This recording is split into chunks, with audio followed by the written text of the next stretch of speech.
Good morning children. Online teaching class 2020-21 में आप सभी का स्वागत है।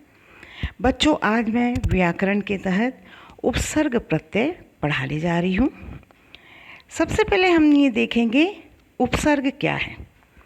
उपसर्ग वे शब्दांश है जो किसी शब्द से पूर्व लगकर उस शब्द के अर्थ को बदल देते हैं। शब्दांश किसको कहेंगे हम? शब्द का अंश। ये कोई भी एक शब्द के आगे लगकर या पूर्व में लगकर शब्द के अर्थ को बदल देता है, एक नया शब्द बनाता है और वह शब्द के अर्थ को बदल देता है। उदाहरण के लिए जैसे को शब्दांश है और वो मूल शब्द कौन सा है? पुत्र। को शब्दांश पुत्र मूल शब्द में लगकर एक नया शब्द बनाता है, कुपुत्र। यहाँ को शब्दांश पुत्र के साथ जोड़कर एक नया शब्द गढ़ देता है, यानी नया शब्द बनाता है। ध्यान रहे, को शब्दांश है, शब्द नहीं है। को क्या है? शब्दांश है। और शब्द वाक्य में स्वतंत्र रूप से प्रयुक्त हो सकता है, लेकिन शब्दांश नहीं। कोई भी शब्द किसी भी वाक्य में स्वतंत्र रूप से उसका प्रयोग किया जा सकता है, लेकिन शब्दांश का प्रयोग नहीं किया जा सकता। शब्दांश तो सिर्फ किसी शब्द के साथ जुड़कर ही नए अर्थ की रचना में सहायक होता है। ये मैंने पहले भी बताया कि शब्दांश किसी भी शब्द के साथ जुड़कर एक नया शब्द बनाता है। जो शब्दांश शब्द के पूर्व लगता है उसे हम क्या कहेंगे? उपसर्ग कहेंगे। हिंदी भाषा में संस्कृत, हिंदी तथा उर्दू शब्दों की प्रधानता है, इसलिए उनके उपसर्ग भी भाषानुसार 3 प्रकार के हैं। कौन कौन से हैं? पहला है संस्कृत अथवा तत्सम उपसर्ग। तत्सम का अर्थ होता है संस्कृत से ज्यों का त्यों जो हिंदी में आया है, बिना किसी बदलाव के। दूसरा है हिंदी अथवा तद्भव उपसर्ग। तद्भव का अर्थ होता है संस्कृत से ही आए हुए शब्द है, लेकिन थोड़े से फेर बदल के साथ हिंदी में ये आए हैं। अरबी, फारसी, उर्दू आगत उपसर्ग। आगत उपसर्ग मतलब जो विदेशों से, जो विदेशी भाषाओं से जो उपसर्ग आए हैं हिंदी में, उसे हम क्या कहेंगे? आगत उपसर्ग। अब हम देखेंगे संस्कृत के कुछ उपसर्ग देखते हैं। अति का अर्थ है अधिक या सीमा से परे, और उससे जो भी शब्द बने हैं, नए शब्द बने हैं, वो है अत्यधिक, अत्याचार, अतिक्रमण, अत्यंत। दूसरा है अनु का अर्थ होता है पीछे या छोटा, उससे शब्द बने हैं अनुसरण, अनुराग, अनुशासन, अनुग्रह। अगला है उपसर्ग से बने हुए शब्द बताती हूँ भी। उप का अर्थ होता है छोटा, निकट या सदृश, और उससे जो शब्द बने हैं उपनाम, उपमंत्री, उपहार, उपनगर, उप प्रधानमंत्री। अब हम देखेंगे हिंदी के उपसर्ग। हिंदी के उपसर्ग में पहला है अध का अर्थ होता आधा, और उससे जो शब्द बने हैं अधमरा, अधपका, अधखिला, अधकच्चा। दूसरा है उन का अर्थ होता है एक कम, यानी 19, 49, 59, 29।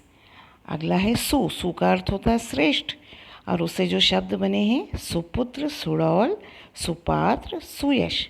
अब हम देखते हैं उर्दू फारसी के उपसर्ग। कम का अर्थ होता है थोड़ा या हीन, उससे जो शब्द बने हैं कमज़ोर, कम उम्र, कम अकल।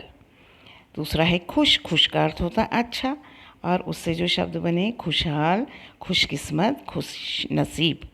अगला है बद का अर्थ होता है बुरा, और उससे जो शब्द बने हैं बदनाम, बदकिस्मत, बददुआ, बदबू। अब हम देखते प्रत्यय होता है। प्रत्यय क्या होता है? प्रत्यय जो किसी भी शब्द के पीछे लगते हैं। उपसर्ग आगे लगता है, लेकिन प्रत्यय पीछे लगता है। ऐसे शब्द या शब्दांश जो मूल शब्द के अंत में जुड़कर नए शब्द बनाते हैं प्रत्यय कहलाते हैं। प्रत्यय किसे कहते हैं? जो किसी शब्द के या शब्दांश के किसी शब्द के मूल शब्द के अंत में जोड़कर नए शब्द बनाते हैं, उसे हम प्रत्यय कहते हैं।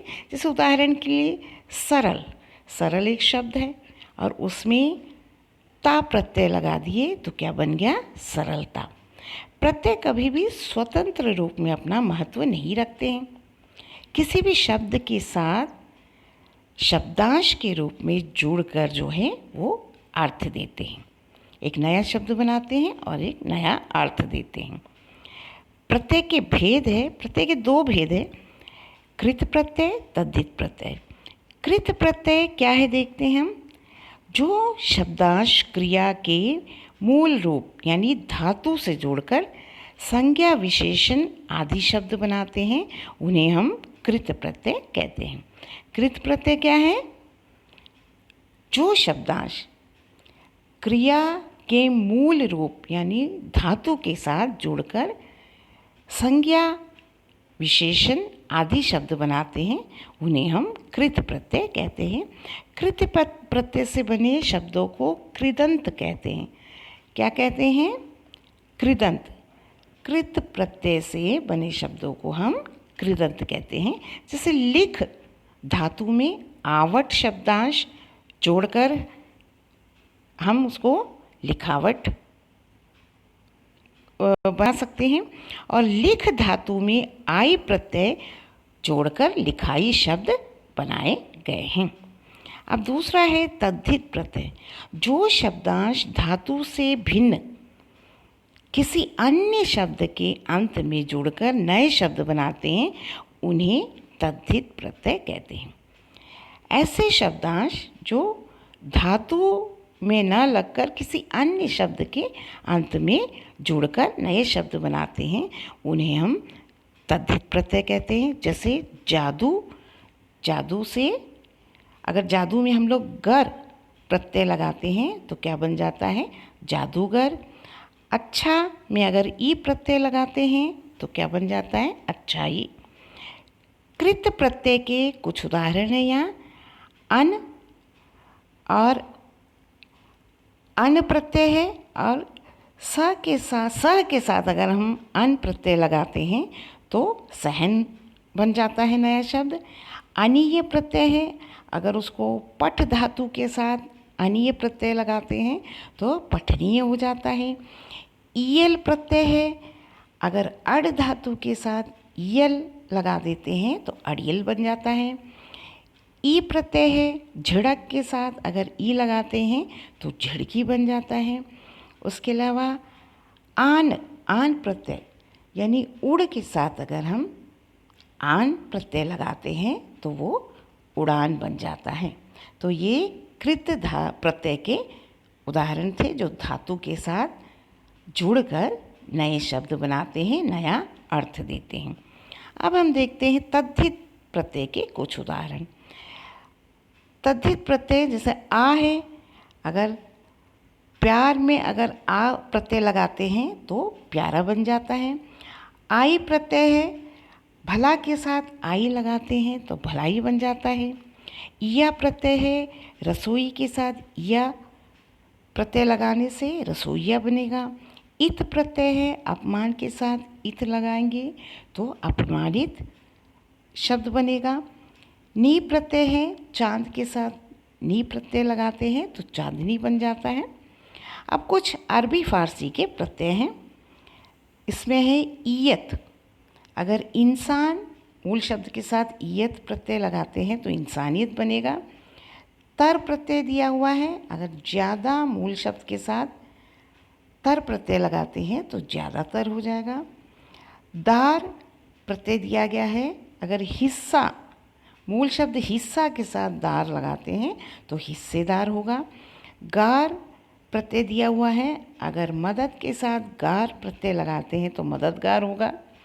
खाना प्रत्यय दिया गया है, दवा के साथ खाना प्रत्यय जोड़ने पर दवा खाना बनता है। बाज प्रत्यय दिया गया है, अगर दगा के साथ बाज प्रत्यय लगाते हैं तो वो दगा बाज हो जाता है। इस प्रकार ये अरबी फ़ारसी के प्रत्यय हैं।